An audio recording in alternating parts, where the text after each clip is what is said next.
ịma na ude na-anaghị eri ihe dị ndụ ude na-anaghị eri nye anyị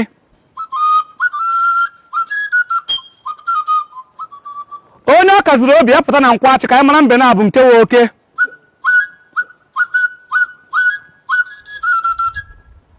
edijana asị m ka anyị si na ọkụ na-aracha ya ofe dị ọkụ Ogboja ndewo Igbo bụ Igbo ekene m ụnụ ama m na unu na-echeta nnukwu mmọnwụ Izọgụ a na-akpọ Perikomo diọkpara ya ka anyị na ebe a tata ọ ga-eji ọnụ akọwara unu onye ọ bụ Ebube Izọgụ ka a na-akpọ ya mana onye aṅụ na ngwọ na nkwụ na-abịa anyị ga-ewetara unu ihe niile sonyesi anyị ike www.bbc.com/igbo echezọkwa na Facebook na Instagram anyị ebe anyị ga na-ewetara unu ihe ọbụla na-eme na mpaghara ọwụwa anyanwụ Naijiria nakwa n'ebe niile na obodo anyị Naijiria aha m bụ Ebere Ekeọpara ka anyị gaa n'ihu ka m gwa unu onye anyị na-anọ tata hei ọ na-eme oke idobi oke mmadụ dị ya chụrụ ya ịma na ihe eji eji nwa ya akwa mma ụka ndụ nwamkpi na-adọ ogologo ọja nke a magbuo onwe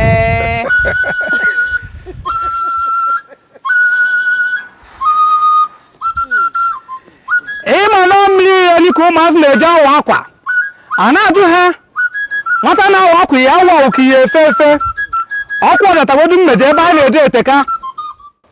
ndewo biko gwa ndị Igbo na-esonye anyị na BBC News Igbo gwakena anyị afa gị gwa anyị ihe eji mara gị kọwalụ ha onye bụ ewuo anyị ga n'ihu na-achị azụ ịma na nwata ọna ma nna ya ma ndị ichie eziokwu nke Chukwu nke eji adụ ndụ na-abịa n'ahịa Igbo nke eji wee mụ mmadụ ihe a kpọrọ m Ugochukwu Nnaebuka Azụike Nwankwọ Okoye Emesuo Ejezuo nke m akọ na m nke eji Ebube Izọgụ na ihe emewe onye wee mara Ebube ka Ebube nke mbụ na ndị Izọgụ otu nwa nụrụ onye ekpọ aha nna ya ịma na nna m sent maka ndị na-ama ha nụ ọnwụ egbu iru ụka m mma ọ dara ha na-ekpe iwere ya akịrịka Ichie Perikomo Okoye St. Perikomo Okoye maka ndị na-ama ha nụ arụsị maka dị one of Igbo land Ichie Mezuo one of Arọ nwa Perikomo nọ ebe a nwa nụrụ onye ekpọ aha nna ya Igbo bụ Igbo na-anụgoni enu nọ nwa Perikomo nọ ebe ọ sị na nna ya bụ senti maka ndị na-achọ ndị mmụọ ọma na ndị mmụọ ozi ọ sị na nna ya so na ndị ahụ bụ ndị nọzi na aka Chineke nna ugbu a ọ dị mma ọtụtụ ndị mmadụ mgbe Perikomo lara mmụọ a na-asị ịmagonu ihe gbasara ihe niile ọ na-emegasị ma mmọnwụ eji mara ya ma omenala eji mara ya ndị mmadụ ajụkata na anyị kedụzi oke ndị nọchiri anya Perikomo ụmụ ya nọkwa na ihe niile si ha na-anụkwa maka Ebube Izọgụ na ọ dị mma na ka anyị wetara ya ka ha mara onye ịbụ mmalụ ka isi wee na-emezi ihe nna gị na-eme ka ọla anyị ihe ị na-eme ugbu a Ebere eziokwu nke Chukwu nke eji adụ ndụ ịma na onye aka ekpe a na-eke ụdọ n'aka n'isi na ọmanụ makwa St. Perikomo Okoye a na-ekwu maka ndị na-amaghị ya ọ na-efe ha efe na ntị ọ bịa gbusịsịa mkpụrụ akwa ọ bịa na-agbụwasị na-apụtara ihe dị iche iche a ga-aha nnọ ọmụwa ụdị ọkpara ya Ebube Izọgụ na ihe emewe onye Ebube Perikomo Okoye o nwere nke a na-akpọ a na-agba onye isi egbe nwee nke a na-akpọ ọṅụ dị adị bufa nwee nke a na-akpọ ụmụnnakwe ụmụnnakwufe mfe Perikomo Okoye nke na-akụ ekwe ihe awụ mkpụrụ Perikomo Okoye wụsịsịrị ịwa akwa agbụwasịgwo ọ mgbuchiri obi ka nwụ ana m eti egwu ka o si eti egwu ana m eme ihe omenala ka o si eme ihe omenala ike nke Chukwu na nna ọtụtụ ka abịa mmadụ wepụ ego ewere onwe ihe mmadụ ga-emeri ma ọ na chi eso onwe ihe mmadụ ga-emeri ma ọ na ego adị na-amarụgwa onye nwụ ndewo kedu ihe ị kacha misie n'ebe nna gị nọ kedu ihe ị ga-eme mekarịa nna gị hei ajụkwakwa ha nke a ịma na onwe ihe na-aka ewute nwata ka ọnwụ nna onwe ihe na-aka ewute nwa ka ọnwụ nna nke bụ eziokwu nke Chukwu nke eji adụ ndụ ọ na St. Perikomo Okoye na ha ndụ onwe ihe ebube na ebe emenụ anara m ebe ụmụ okorobịa ibe m nọ na-agbara awantịrọ ka ha si agbara onwe ihe wutere m karịa ya mana ihe ahụ ọkụ agere m n'aka mmaghị ekwe ka onye na hụ m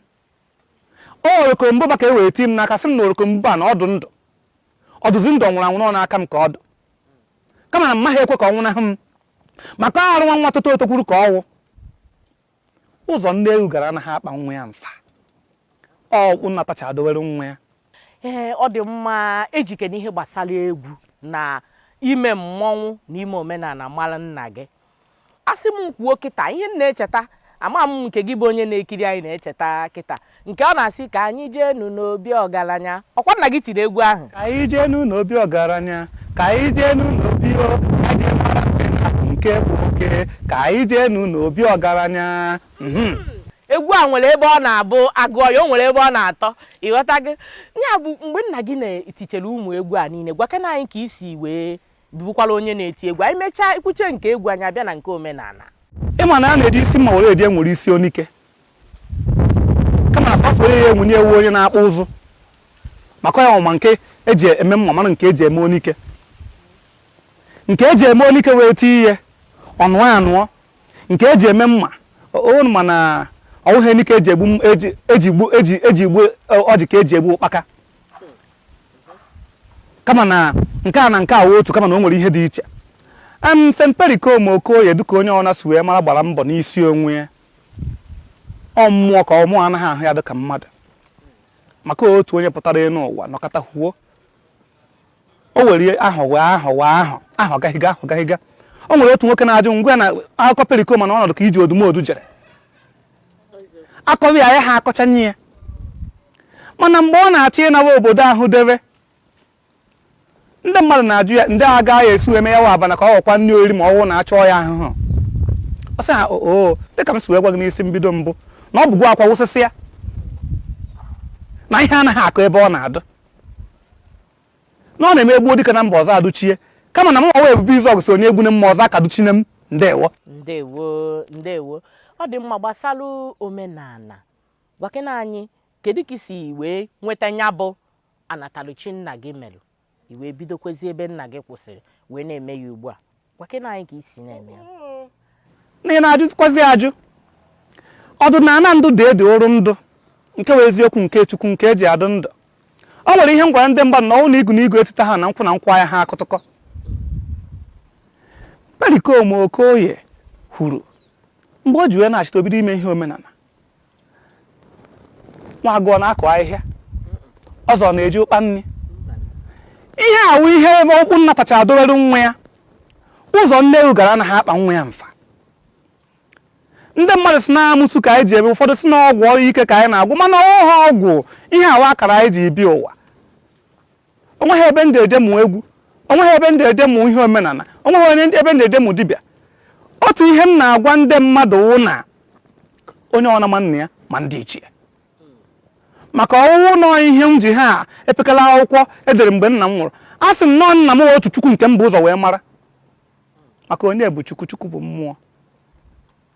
ọ n'ime n'aka mmadụ na ahụ mmadụ ka mmụọ na-eme ọ banye o wee kwuba okwu nna m banyere m n'ime wee na-ekwu okwu n'ụbọchị nke taata ọ dị mma maka ndị na-asị ndị Izuọgụ bụ ndị eji ihe gbasara omenala ime mmọnwụ na ihe dị iche iche wee mara unu nekwe n'anya na Ebube Izuọgụ bụkwa onye sokwe ya bụ ụkpụrụ nke ime omenala wee na-aga ka anyị kpakene maka ndị Izuọgụ nwantịntị ndị a bụ ndị Izuọgụ kedu ihe eji wee mara unu dịka ndị na-eme mmọnwụ nnukwu maka ana m afụ mmọnwụ afụbeghị m ụdị mmọnwụ m fụrụ n'Ikeji arọ ndị Izuọgụ amaghazi m mmọnwụ karị na Nkwachi karịkwa n'ebe anụnwa karịa ebe niile gwakena anyị otu nwoke si na ya chọrọ ka eje buru ego dịka Izuọgụ si wee buru ọgwụ mana ọdịnala ndị ime ọ na-eme jụọ maka ndị Izuọgụ ajụ ọgụ ma iwe nwanne Perikom ịkpọ Perikom ajụ ọgụ nke ndị Izuọgụ mmọnwụ ejiri mara anyị ebe ahụ anyị nọwụ ndị ogbo ama ndị bụ uche na-arọ ndị Izuọgụ a sị na nwoke na-anụ ọja n'obodo a nwaanyị na-anụ ọja anyị wụ ndị ori na mmọnwụ ihe awụ onyinye nke ndị wụ nna nyere anyị ọwụ ha anyị nwa butere ya ọ ọrụ nwa toto otokwuru ka ọwụ ọkụ ọja a sị na imekwa m aka na ọkpa m edozi ihe ije ha eme nga ọnụ ga-ekwughị okwu ọzọ tọ mmeje bụ na meje ọhịa ji edowa ka enwe amaghị ya. Ọ dị mma ya bụ na isi na ndị mmadụ na-asị na ka ha buru ego ka Izuọgụ si buru ọgwụ nke wee eziokwu nụ. Ọ dị mmadụ o nwere abịa m je gụọ maka ndị Izuọgụ wee hụ na ndị Izuọgụ bụ ndị si arọ na ha ncha bụ ndị arọ na ha bụkwa ndị eji ịmagonu ịnụ ọgụ na ime ihe dị iche iche ime gara gara mgbe gboo wee malụ. Ị nwere ike ịgwa anyị ka ndị Izuọgụ si wee bịa ebe nke anụnwa anyị nọ kịta anụnwa? Nke wee eziokwu nke Chukwu nke eji adụ ndụ ịma na akọwa akụkọ ihe mere n'ahụ ọ mgbe ahụ ka eji akọ ya. Ọwụ na njesịta njere tewago ya wa azụ ịma na chi ya eji chi ya abụ mana nke wee eziokwu dị n'etiti ha na-abụ ọdụkọdụ onye na-eme ọpụta mgbe ọdụkọdụ ya ejiri gbaa ya mgba arọ Chukwu ka anyị si Izuọgụ Ogbunukpa Akụmannachi nna anyị bụ ụzọ wee bịa ebe a bịa nọrọ nke ọzọ wụrụ akụkọ anyị akụ ụzọ ọzọ. Ọ dị mma ka anyị kọkwa maka ebube Izuọgụ gị nwa ka anyị na-akọ maka ya ugbu a gwakena anyị kemgbe nne gị mụrụ gị ibido mebe omenala ka ijeburu ụlọ akwụkwọ ịmagonu ndị mmadụ chọrọ ịma kene ka ndụ gị ịnụrụ nwaanyị ịmụtago ụmụaka ihe a niile bụ ajụjụ a na-ajụ maka ụmụ perikom sakene maka onwe gị. Gịnị ka ebu ụzọ ajụ ihe a na-ebu ụzọ ajụ bụ nwa ebe onye iro na-ajụ onye mụrụ ọmụmụ si na onwe ha akụ na ụba ọ arụ ka ịma dike akpata ha ka ọ kpata udubara afọ ya ka ịma na njụ na-eji ihe akụji dị ire ọma na okwu nna dị na-agwa nne dị kwa ya bụ ohi ezughị ama gbaa ohi ezughị ama gbaa ya bụ na okwu nna dị na-agwa nna dị ihe ọ bụ na ha nwee jebe nkụ ha nwee buru nna dị binye ọ bụ na ha nwee achụbe mmiri ha nwee buru nna dị binye ihe ha na-eme ha nwee buru nna dị sụwa. Otu okwu nchọrọ ịgwago na anụ ọwụ na gburu ọkwa gburu onye bie ebube Izuọgụ na ihe emewe onye nwe mkpụrụ mbi St. Perikom Okoye mụ na Perikom anọghị m wee too adị m aha atọ ọkpọpụ m na bie ejichago m ụlọ akwụkwọ ejere m ụlọ akwụkwọ ndị fada gụọ ya ahụ isii mara eziokwu na okwu asị a na-agwa anyị n'ụbọchị nke taata nọrọ ebe ahụ wee marachi nke m ga-efe ihe mere nna m ji du m ka m jee ụlọ akwụkwọ ndị fada ka ọ hapụ ịwụ na Perikom na-eme ihe ọdịnala Perikom na-agwọ ọgwụ o jiri kpọrọ ụmụ ya ka ha soro ya gwọba ọgwụ ọ chọrọ onye ọna ji eji ebie ndụ nke ya. Ngụcha akwụkwọ na ụlọ akwụkwọ ndị fada mahadum abara m mahadum nke izi mbụ mbụ ụzọ wee baba m Federal College of Education Umunze nọrọ ebe a mechaa pre-NCE na JAMB nweta JAMB gawa Ebonyi State University ga gụọ History and International Relation sizi ebe ahụ nawa obodo oyibo ịma na nwoke adịghị ka ibie na obi anaghị adị ya mma ejezi ebe ahụ chọrọba ihe ahụ ya eri chụkatazie ya o wee ruzie n'ọnwụ St. Perikom Okoye ewee si ihe ha ka obodo ndị ọcha chụnata ha nwa amadi ịhụrụ ha mbebe tọwara ebe a na ndị Izuọgụ na ihe emewe onye nke wee eziokwu na ụkwaruo n'oge ọda onye tolukwa ha na ihe o kwesịrị iri na-eri ihe ịma na ọrịrie ndị mmadụ na-ewere anyị ma na ọsa ka ọwụ anụrụ nwaanyị eji nwaanyị ejikwa m ụmụ achọdụ nri ụmụ na ihe nchọwụ nwa maka ụmụ na-amụchi ihu na ọkụ.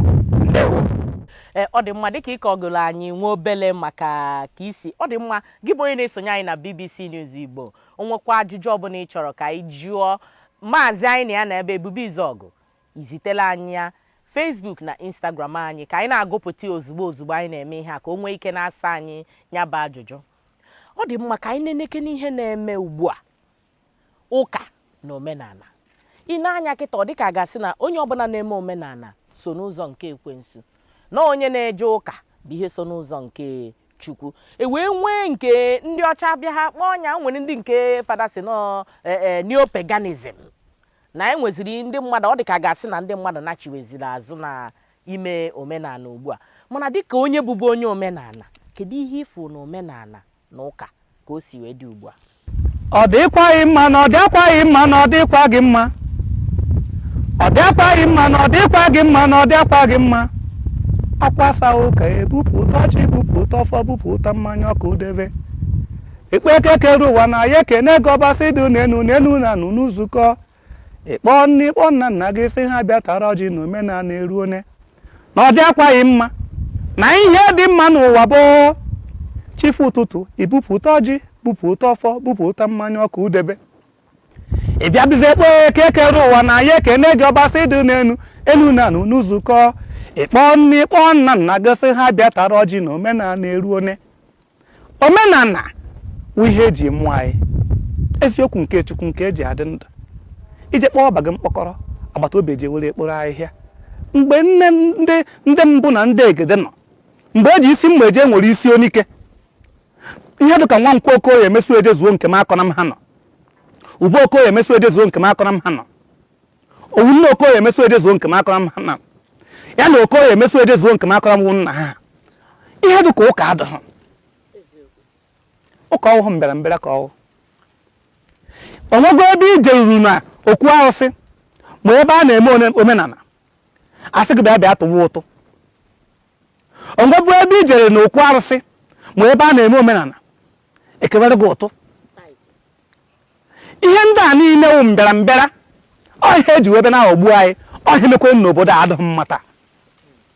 anyị ha hapụ omenala je mewe omenelu ayọ ya gbaghara n'omenala je mewe omenelu mba omenala oje ana omenala eje ha ana omenala oje ana omenala eje ha ana o nwere mgbe ihe nghọrị na-akwa ọkụ na onweghị mgbe ihe nghọrị na-akwa ọkụ n'obodo ka anyị jee n'obodo jekwuo okwu gbasara ọdịnala ọdịnala anyị ka anyị nọ n'ime ọdịnala ka anyị ga-emegide anyị ka-eme ije udo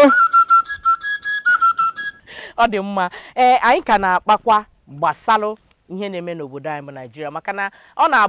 na-abụ eje na nke ndị gụrụ akwụkwọ si chọba dị expert nọ na field ahụ anyị ajụọ ya abịazịa na ebe anụnwa anyị na-akpa maka ya kịta gị nwa bụ expert ahụ anyị wee na-ajụ gị lekene ihe na-eme n'obodo anyị kịta ihe gbasalụ asị nọ yahoo ka a na-eme oke ite isi mmadụ ịgwọ ọgwụ ego igbu mmadụ na ụmụ ihe a niile asị gị na nwa ikolobịa ji mmadụ gwọrọ ọgwụ ego na o mere oke ite na o mere nka na o mere nka wee bụrụ ihe anyị na-anụ tata n'ebe niile kedu ihe ị nwere ikwu maka ihe dị etu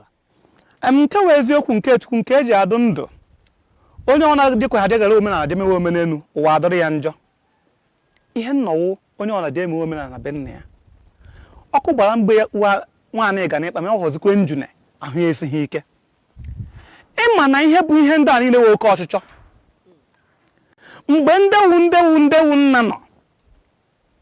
o nwere ụzọ ihe na-atọ na-ebu ụzọ agwa mmadụ n'elu ụwa amụpụtakwa ha na nwatakịrị agba ya afọ agụ amara onye nwe onye ụwa ya ịmatakwa ha na onye ụwa gị emezuoro gị omenala onye ụwa ajije mara ma agwụ ọdịna ihe na-enye gị nsogbu ihe ihe efes n'elu ụwa ijiri kpakwa agwụ ama ma ndị mmiri o tiri aka ọdụ ka ụmụ nwaanyị uke na-enye nsogbu ji ụwa na-enye nsogbu ihe ndị a na-enye nsogbu eji kpakwara ha ya akpakọnatakwa ihe ndị a niile ọnụ kpakọnataha ha ọnụ kpakọnatacha ya ihe ọwụ na itiri aka ọ rụzie oke awele ọ na-akasịrịrị were ma na-aghọta ha ọ maka na ndị mmadụ hapụziri ihe dụrụ ha ji na-eme ihe ndị ọzọ meziri na ha na chi ha akwụhụ a na-achọzi ya n'ụzọ dị njọ mgbe nna m ha nọ St. Pericoma Okoye o nwere onye o ji eje gburu isi ka o wee du famous wụ Pericoma mmadụ dị kacha ndị kụchara egwu Ọsadebe ha Oliver De Coque ha o nwere ebe ị nụrụ ha ji eje ruo oke ite ha emeghị n'elu mana ha ji eje jiri nwayọ mara ebe mmụọ tiri ha ọzọ ọnwụ nọ na mmiri ka isi bi weje kpakwa ndị mmiri ọnwụ nọ n'elu ana ka isi bi weje kpakwa ndị enu ana ihe bụ ihe ndị ahụ niile wee ghara bada ọka ka na-aghọgbu anyị ndewo ọ dị mma kedu ndụmọdụ ị ga-enye ndị chere na ọ bụ ụzọ ahụ ka ha ga-esi wee nweta nya bụ ego maka onwe ndị na-abịa anya ekwu onye asị na ọ dị fast lane na-asụ anya na bekee ka ha ga-esi wee kpata ego kedu ndụmọdụ ị nwere ike inye ha ugbu a bata nwe echi o nwere uru ọ bara o nwere otu egwu St. Pericoma Okoye gụrụ obodo a aghasago oke ọchịchọ ghasara ya ọ sị na Naịjirịa emebigo oke ọchịchọ mebiri ihe ama ma ebe nsi ga-ebido kọwa ama ndị a na-eze ọ bụ ndị wayo ka ọ bụ ndị ọgwụ ego ndị ghara agbada akarị ịchago na onye chọrọ ịbụ ụba n'ike o jeburu otu ọnụ ụlọ wee chọchị nọrọ ebe ahụ fewe owu mmiri chụwa aja n'ajọ ọhịa wee jee chọrọ otu aha baa ya ntị chiri ndị ụka ya echine m obodo a ghasago oke ọchịchọ ghasara ya Naijiria emebigo oke ọchịchọ mebiri ihe ọsịsọ ego denja chakwara denja ịma na ịhapụ ihe ahụ ị kwesịrị ibe jeje mewe ihe ọzọ ihe na-acha ka ọkụ ezugu n'ụzọ ụmụazị ji eji ewetu obi ya na onye ọ na nwere akara ka o ji wee bịa ụwa n'oge onye na-echi ya ụkwa ruo n'oge ọ daa echebere ka ije n'ukwu ụkwa jedebute osisi ụkpaka ọ naghị na-ekwe omume ụkwa ya amị ụkwa ụkpaka ya amị ụkpaka agba ọwụna ga-ada ihe a kụrụ ya ndewo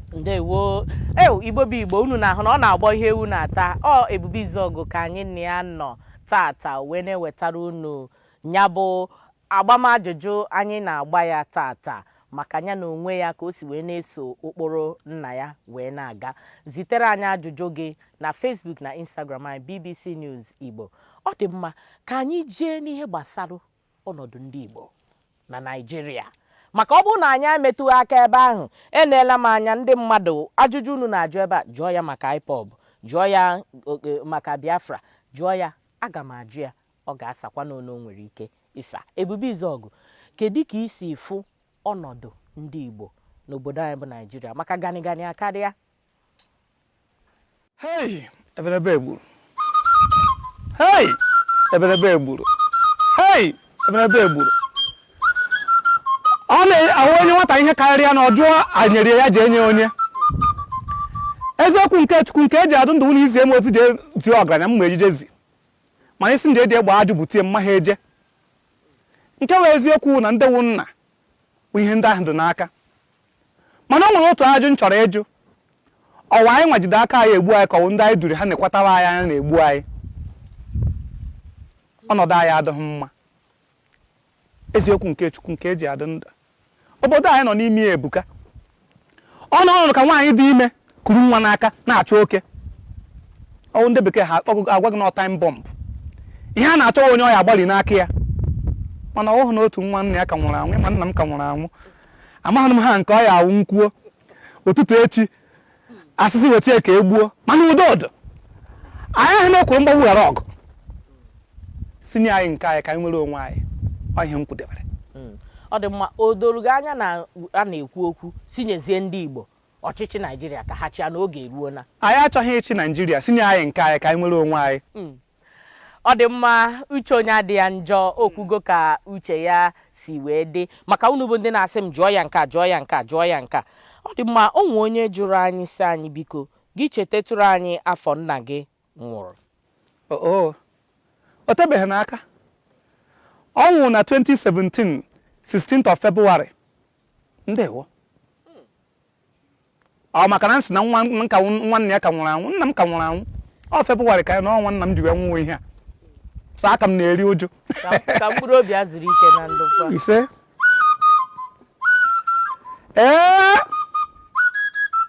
ana m ụtụtụ eji emeghe na omekata ji aha ọ yi ilu ka ọwụ ebuneme eje maka onye aka ekpe na-ekodo n'aka n'isi na ọmanụ makwa. Ọ dị mma dịka diọkpara Perikom onwe onye si m jụọ gị kedu ka isi ekpokọba ụmụnne gị maka na ha ncha dịka gasị n'ụlọ ncha sozi ụkpụrụ nna unu ka isi ekpokọba ụmụnne? Eziokwu nke Chukwu dị ebe ahụ na dịka nsogbu gwa gị n'isi mbido mbụ na Perikom yiri akwa ahụ na-agbasasị dimkpa asaa obi asaa ka ọwụ ihe ya asịrị nwata ya na-ekwu ukwu ogirisi ebe a na-arụ mmụọ o jezie n'ukwu mkpọdụ nke ahụ nke dọrọ ya na maka otu nne na ama otu chi anaghị eke anyị agbasaghị anyị dị n'udo anyị nọ ji ezogbu na eji ede ezogbu na ede nwa mmụọ emegbune nwa mmadụ nwa mmadụ emegbune nwa mmụọ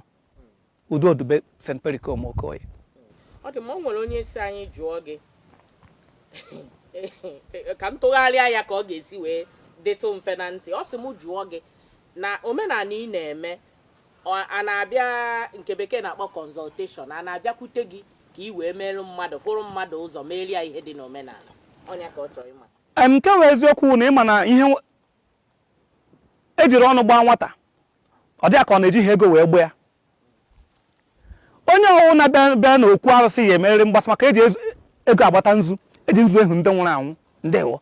Ebubizọgụ, gwa ndị Igbo okwu ikpeazụ ka ị meela anyị obere anwansi ka anyị wee mechizie nke tata. Ụmụaka Izọgụ, unu echefukwene ya, unu echefukwene Komokoye. Ihe abụkwa dị ụjụ njuru mgbe gbu isi n'udo ga-adị na mmadụ azaghị m ya. N'otu ite ka a ga-esi, n'otu efere ka a ga-eri, n'otu kọpụ ka a ya aṅụ, n'otu ngazi ka ya eri. Na ndị ọsọ mmeka bata na ihe nweze na-ekwu na ha ekweghị ihe. Kwe ma na ọ gara anya kechie kpọ ọnwụ ma ọnwụ ihere ọnwụ dịrị ya. Ọ gara anya kechie kpọ ọnwụ ma ọnwụ ihere ọnwụ dịrị ya. Otu ihe ọzọ m chọrọ ịgwago ọkụ ịmanwụ n'igu n'igwe tita ha n'aka ọkụ ịma nkwụ na nkwụ ya ha akụtụkọnụ. Obodo anyị nọ n'ime dukwu imeghe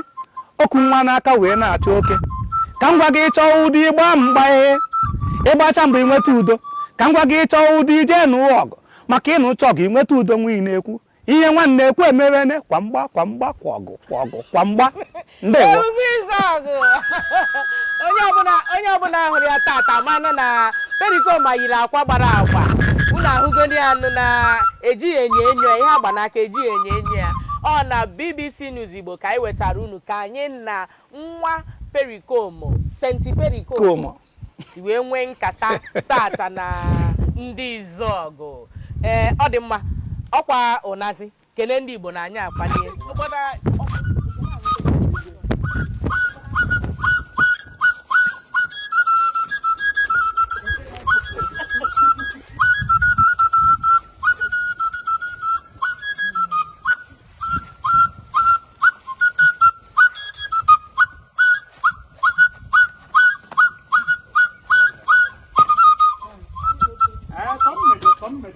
Tóm mày. Hey!